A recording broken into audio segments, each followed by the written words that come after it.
அது வந்து ஒரு வைரஸ் மாதிரி பிளட்டு கிளாட் ஆக ஆரம்பிச்சிருது அப்படிங்கிறது தான் உண்மையான விஷயம். அதில் அவன் பயிற்சி பெறதுக்கான வாய்ப்புகள் இருக்கா?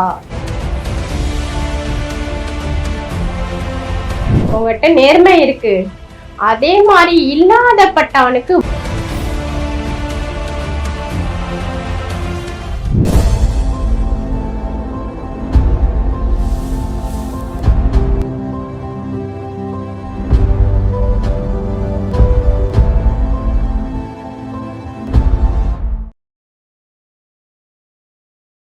ஸ்ரீவாராகி டிவி நேயர்களுக்கு வணக்கம்.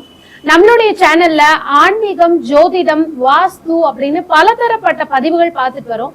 இந்த ஒரு பதிவு எதை பத்தி அப்படின்னு சொன்னா, மாந்திரீகம் மற்றும் மருத்துவ ஜோதிடம். அது மட்டும் இல்ல, ஒருவருடைய முகத்தை பார்த்தே அவங்களுக்கான பலன்களை சொல்லக்கூடிய ஒரு ஜோதிடர் தான் இன்னைக்கு வந்திருக்காங்க. புதுக்கோட்டையிலிருந்து நசீம் அம்மா அவர்கள் வந்திருக்காங்க.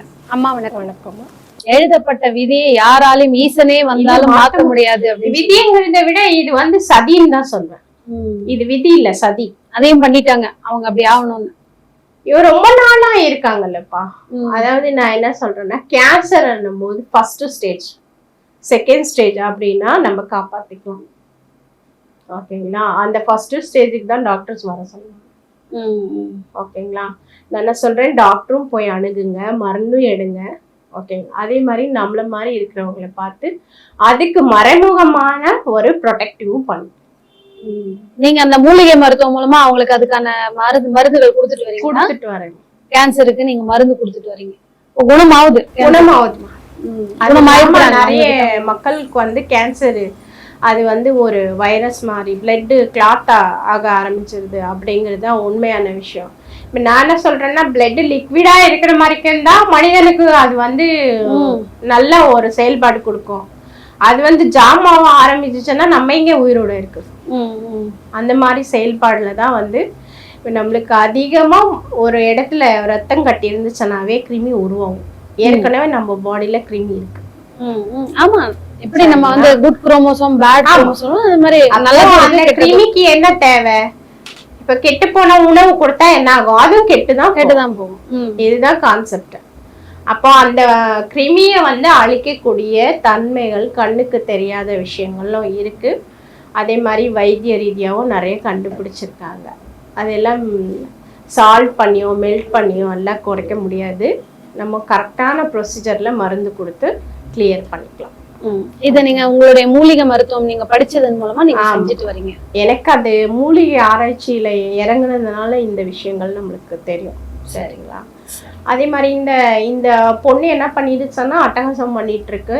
இங்க அந்த அம்மா எங்க நகைய வச்சிருக்கு, எங்க பணம் பத்திரம் வச்சிருக்கு எல்லாம் சொல்லிட்டு இருக்கு. அங்கேருந்து அந்த யூகேல இருந்து இங்க இந்தியால என்னெல்லாம் விஷயங்கள் பண்ணிருக்கு, எங்க வச்சிருக்கு எல்லாம் சொல்லிட்டு இருக்கு. ஏன்னா தெரியும், திடீர்னு இறந்துருச்சுல்ல. ஆமா, அவங்களுக்கு மட்டுமே தெரிஞ்ச ஒரு விஷயம். அப்ப நீங்க அக்செப்டட் பண்ணிக்கிங்க. அது வந்து உண்மை சொல்லுதா பொய் சொல்லுதா, அதுதான் உண்மை. ஓகேங்களா? இப்போ அவங்க மட்டும் தெரிஞ்சு ஒரு இடத்துல வச்சது அவங்க மட்டும்தான் எடுத்து கொடுக்கும். கண்டிப்பா. ஓகேங்களா? இந்த மாதிரி பல பேர் கேட்டிருக்காங்க. என்னண்டா, எங்கள் அப்பா இறந்துட்டாரு, ஆக்சிடெண்ட்டில் இறந்துட்டாரு, அவர் என்ன வச்சுருந்தாரு, அப்புறம் யார் யார்கிட்ட எவ்வளோ அமௌண்ட் கொடுத்துருந்தாரு, எங்கே பேப்பர்ஸ் இருக்குது, எதுவுமே தெரியலையே அப்படின்னு நிறைய பேர் பிஸ்னஸ் மேன் எல்லாம் வந்து லிங்க்ல வந்து தெரிஞ்சுக்கிட்டு இருக்காங்க. அது வந்து அவங்களே காட்டுவாங்க. ஓகேங்களா? சிம்பிளான விஷயம் என்னன்னா, நம்ம இப்போ கூட நம்ம அந்த ஆண்மக்கள் நம்ம வர வைக்க முடியுமானா அசரீதியாக தான் பதில் சொல்லுவாங்க. ஓகேங்களா? ஏதோ ஒரு அசைவு மூலியமா தான் நம்மளுக்கு பதில் சொல்லுவாங்க. ஓகேவா? டைரக்டா யாரும் பதில் சொல்ல மாட்டாங்க. டைரக்டா சொன்னா உங்களாலையும் இங்க இருக்க முடியாது, என்னாலையும் இருக்க முடியும். அந்த அளவுக்கு ஃபோர்ஸ். புரியுதுங்களா? அப்போ நம்மளுக்கு வந்து அவங்க ஒவ்வொரு விஷயமும் வந்து சித்தர்கள் இதே மாதிரி தான் நம்மளுக்கு எக்ஸ்பிளைன் பண்ணுவாங்க. ஒரு மூலிகை ஆராய்ச்சி போறோம் அப்படின்னா அந்த மூலிகைக்கு எந்த மாதிரி உயிர் கொடுக்கணும், எந்த மாதிரி எடுத்துட்டு வரணும், வசியம் பண்ணுறதுக்கு எந்த மாதிரி செய்யணும், ஆண் பெண் வசியம் இருக்குது, தொழில் வசியம் இருக்குது, அதே மாதிரி வெறும் தன வசியங்கிறது இருக்குது, லாட்ரி டிக்கெட்டு நம்பர் அடிக்கிறதுக்கு வசியங்கிறது இருக்கு, அது கூட அவசியம் இருக்கா? அதுக்கும் இருக்கு. சரிங்களா, அவங்களுக்கு அந்த லக் இருக்காங்கிறது வேணும். முதல்ல அதை நீங்க செக் பண்ணிடுவீங்க, அவங்களுக்கு அதற்கான வாய்ப்பு. இது வந்து எப்படின்னா, பல பேரோட கர்ம வினைகள் அவனுக்கு போன ஜென்மத்துல அவன் கடனாளியா இருந்திருந்தானா அவனுக்கு அந்த பணம் கிடைக்கும். எல்லாமே போன ஜென்மத்தினுடைய தொடர்பு இல்லாம இருக்காது. ஓகேங்களா, போன ஜென்மத்துல அவன் விட்டுட்டு ஐயோ இவ்வளவு பணத்தை கொடுத்துட்டேனே, எனக்கு திருப்பி வரமா, இதை நான் அனுபவிக்கவே இல்லையே அப்படிங்கிற ஆசையோட போயிருப்பான். அதுதான் இந்த ஜென்மத்துல நிறைவேற்றி தரும். சோ நீங்க இந்த கணவன் மனைவி பிரச்சனைக்கு தீர்வு சொல்றீங்க, இந்த குழந்தையின்மை அப்படின்னு சொல்லி வந்தாலும் அதுக்கான இது பண்றீங்க. தொழிலுக்கு வந்து தொழில் விஷயம் பண்ணி தருவேன். முதல்ல வந்து அவங்களுக்கு சூட்டபிளான தொழில் தானே அவங்க பண்றது. ஓகேங்களா, இப்ப நம்ம பர்த் வைஸ்ங்கிறது ஒண்ணு இருக்கு. முன்னாடி எல்லாம் டேட் ஆஃப் பர்த் கணிச்சிருக்க மாட்டாங்க. இப்ப எல்லாருமே வந்து ஆதார் கார்டு என்ன அது இதுன்னு பதிவு வந்த பிறகு எல்லாமே கணிக்கிறாங்க. அதனால வந்து முன்ன பின்ன ஆகும். ஒரு எப்படின்னா ஒரு 1/4 மணி நேரம் ஒரு 1/2 மணி நேரம் அந்த டிஃபெண்டபிள் மேட்ச் ஆப்ல அவங்களுக்கு ட்ரகிள் வரும். அப்படி வரும்போது அவங்க கண்டுபிடிச்சு நீங்க மாத்திக்கங்க அப்படின்னு சொல்லுவேன். கரெக்டா இருக்கும், மாத்திப்பாங்க. அதே மாதிரி வந்து நிறைய பணக்காரங்க பெரிய பெரிய அமௌண்ட் எங்களால மாத்தவே முடியாது, இதுக்கு வேற எதனா ஆப்ஷன் அப்படின்னா அவங்க ஃபேமிலியில அவங்க மனைவிக்கோ இல்லை அவங்க குழந்தைங்களுக்கோ இல்லை அவங்க முன்னோர்களுக்கு யாருக்காச்சும் அது மேட்ச் ஆகுதா பார்த்து அவங்க பேர்ல மாத்தும் போது கரெக்டா இதெல்லாம் நீங்க வந்து பண்ணிட்டு. சரி, இதெல்லாம் தாண்டி இன்னொரு ஒரு முக்கியமான விஷயம்னா இந்த அதாவது முகத்தை பார்த்து பலன் சொல்றதுன்னு சொல்லி ஒரு விஷயம் நீங்க பண்ணிட்டு வரீங்க. அதை எப்படி ஒருடைய முகத்தை பார்த்து உங்களால அவங்க எப்படின்னு எப்படி சொல்ல முடியும்? இது வந்து அது அவர் சித்தர் எனக்கு உணர்த்தின ஒரு விஷயம். சரிங்களா, ஒருத்தரோட குரல், ஒருத்தரோட முகபாவனை, முகத்தை பார்த்து அவங்களோட கண்கள் கேமரான்னு சொல்லியிருக்கேன். நம்மளுக்குள்ள இருக்கிறது நம்ம ஐஸ் தான் வந்து கேமரா பண்ணி பிரெயின்ல எல்லாமே ஸ்டோர் பண்ணி வைக்கும். சரிங்களா, அதான் மெமரி ஃபார்ம். அந்த மெமரியில் ஸ்டோர் ஆகிருக்கிறது தான் நம்மளை ஆழ் மனதில் பார்க்க முடியும். அதுதான் நிறைய பேர் இப்போ ஹீலிங் டிவைஸ், நம்ம சக்ரா, ஆக்னா சக்ரா, ப்ரொடெக்டிவ்ஸ், அலர்ட்னஸ் அப்படின்னு நிறைய பயிற்சிகள் கொடுத்துட்ருக்காங்க. ஒரு மனுஷனுக்கு அதில் அவன் பயிற்சி பெறதுக்கான வாய்ப்புகள் இருக்கா அப்படின்னு தெரிஞ்சால் மட்டும்தான் அது உணர முடியும். இல்லைன்னா உணர முடியாது.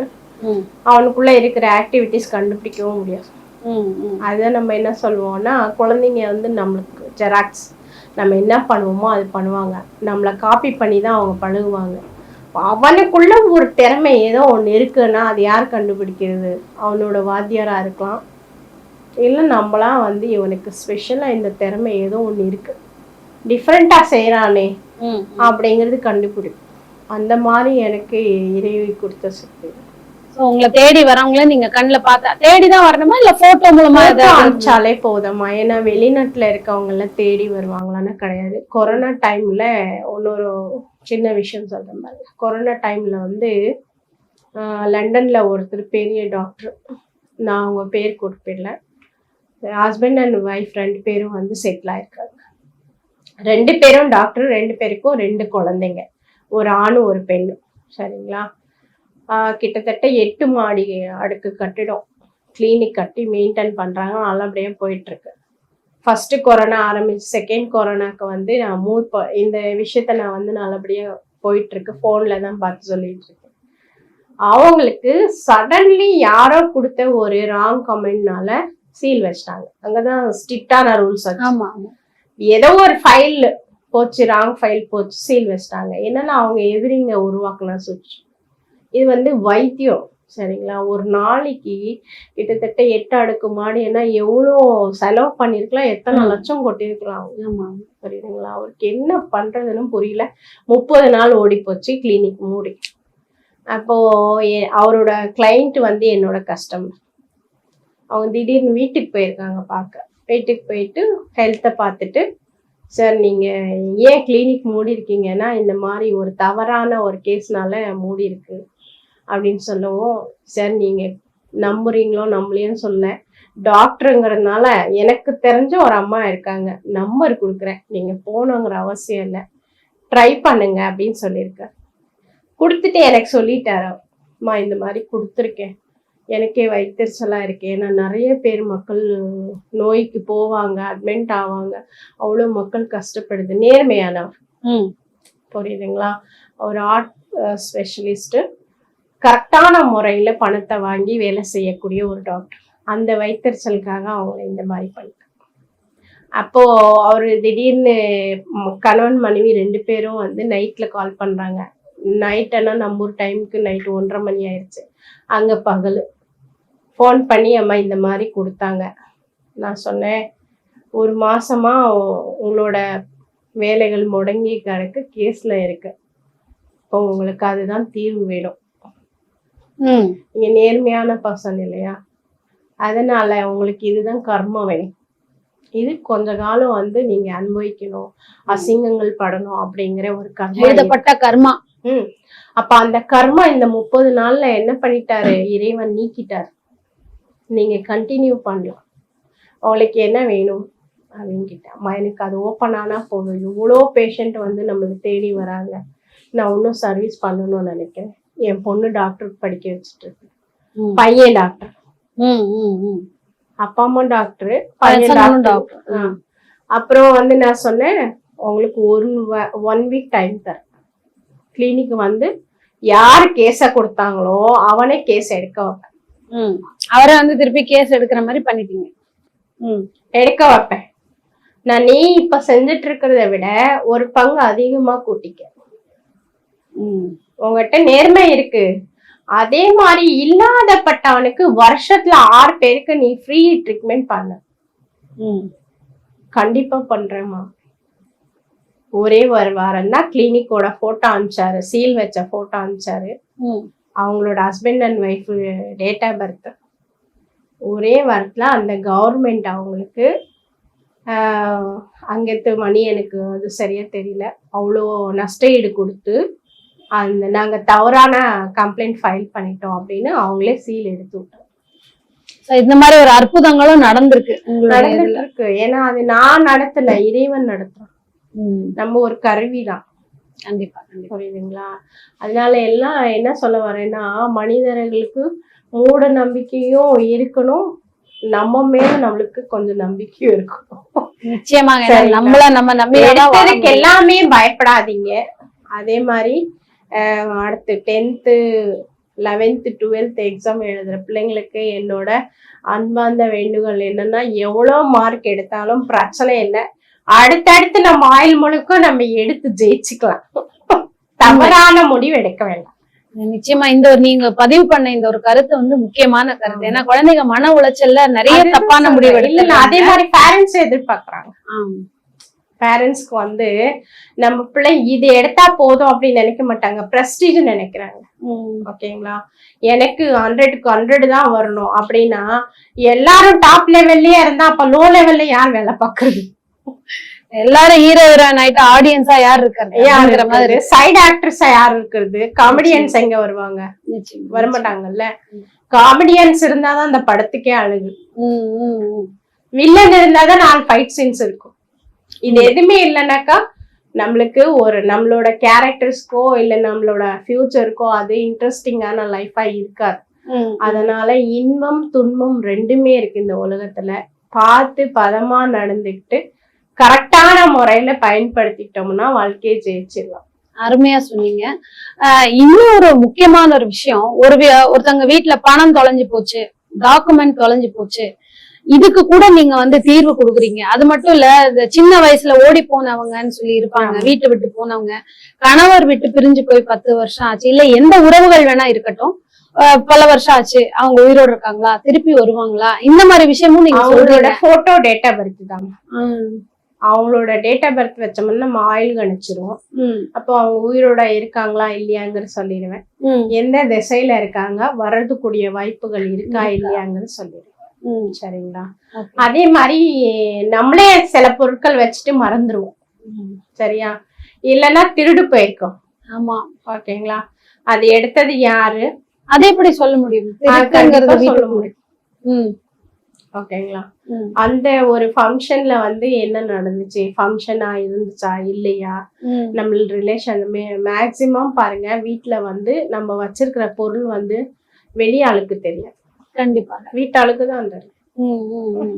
உண்மை. ஓகேங்களா? அப்ப வீட்டால நீங்க பிரிச்சு தனித்தனியா பிரிச்சு எடுத்தோம்னா சொல்லு யார் எடுத்துட்டாங்கன்னு சொல்லி நீங்க அதுக்கும் தீர்வு கொடுத்துட்டு இருக்கீங்க.